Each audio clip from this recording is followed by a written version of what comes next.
हमरा के निहारते रहे कि तैयार भी होके। सवेरे से 5 हाली पमिया के फोन आ गइल बा।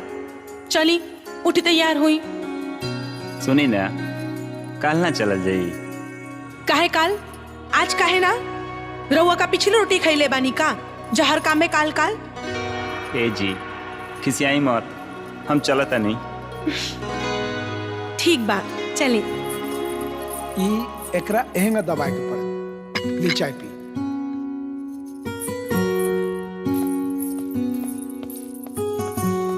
हाय ली दादी, ये बिना चीनी के हा। माई प्रणाम। खुश रहा खुश रहा। बेटा मेहदार जात बड़ा ना, तो तनी थाबे माई भी चल जइया। दुल्हन के दर्शन करा दिया और एगो चुनरी चढ़ा दिया। ठीक बा माई। अरे अब तू लोग कहाँ जात बड़ा? माई स्वीटी के अपना सहेली से मिले जाए के बा। सांझ ले हमनी के लौट आए सन माई। बेटा वीर और दुल्हन भी मन्नत पूरा करे खातिर मंदिर जातड़न, त घरे केहू के तो रहे के चाहिए। ई लोग आज आ जइहन तो काल तू लोग चल जइहा। काल काहे माँ जी? आज काहे ना? बिटिया घर में एगो बूढ़ पुरनिया बानी और ऊपर से कोई नाथ हित आ जाए तो केहू के तो रहे के चाहिए ना। हाँ घर में खाली हमरे के रहे के चाहिए, इहो भी तो रह सकत रहली है ना।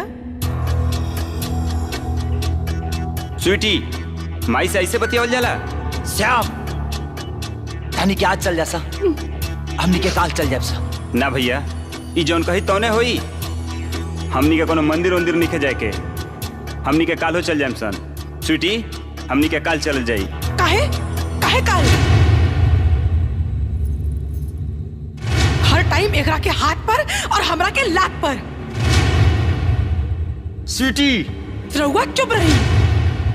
अरे अभागिन, अपना माँ बाप के खा के पेट ना भरल जे हमरा खुशी के चबावे आ गइलिस।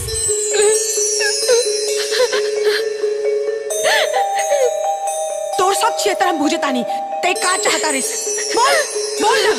स्वीटी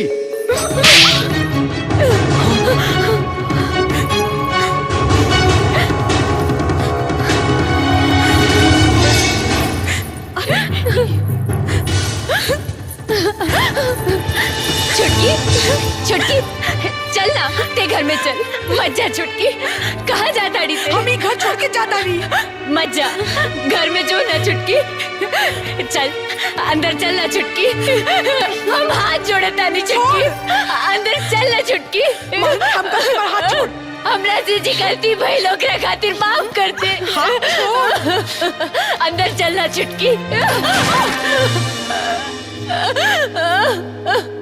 आज के बाद हम तुम्हारी मनुष्य शक्ल देखे के चाहते हैं। अब राज कर अकेले।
बेटी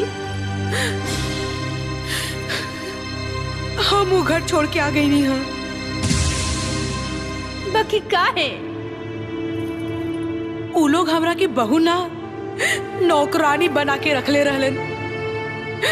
घर के झाड़ू पोछा बर्तन सब कुछ करत रहनी है, बाकी इज्जत एक को पैसा के ना। अच्छा कर लू है, वो घर छोड़ के आ गई लू अपना माई के पास। जा नहा धो के आराम कर।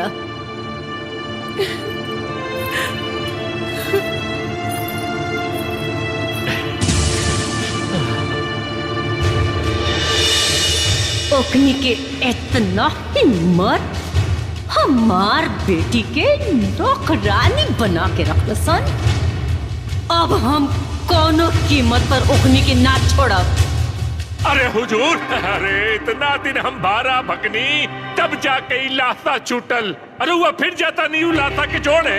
मतलब? अरे मतलब ई हुजूर कि हमार रानी बिटिया तेज प्रताप के इज्जत के लत मार के आ गई।